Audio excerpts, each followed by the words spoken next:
دور دراز گاؤں میں جہاں سبز پہاڑ اور گھنے جنگلات تھے، ایک نوجوان لڑکی عائشہ اپنی دادی کے ساتھ رہتی تھی۔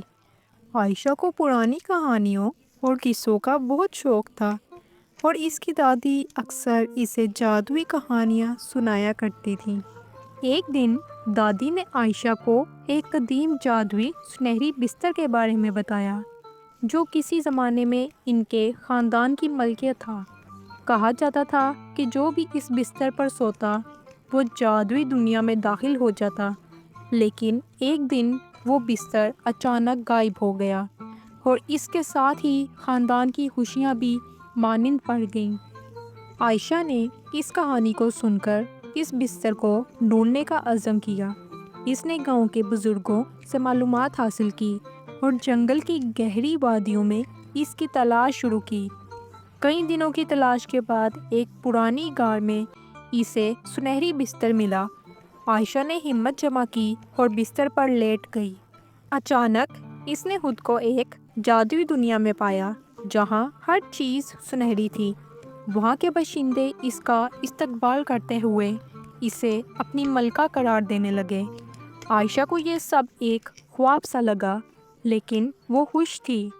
وقت گزرنے کے ساتھ عائشہ کو احساس ہوا کہ اس جادوئی دنیا میں وقت بہت تیزی سے گزر رہا ہے۔ جب اس نے واپسی کا ارادہ کیا تو اسے معلوم ہوا کہ وہ بستر غائب ہو چکا ہے۔ پریشان ہو کر اس نے وہاں کے باشندوں سے مدد مانگی، لیکن سب نے خاموشی اختیار کی۔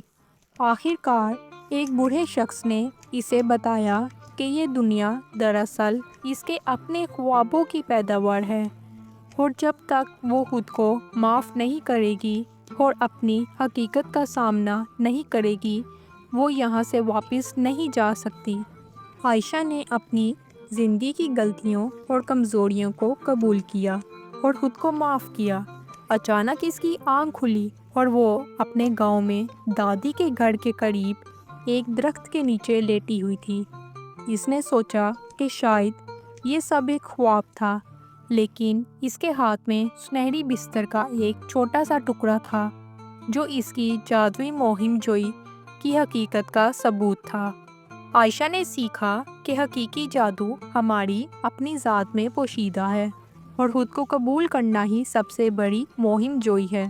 آپ کو کہانی کیسی لگی مجھے کمنٹس میں ضرور بتائیں اور میری ویڈیو کو لائک کر دیں اور چینل کو سبسکرائب کر دیں تاکہ نیکسٹ ویڈیو آپ تک پہنچ سکے۔ شکریہ۔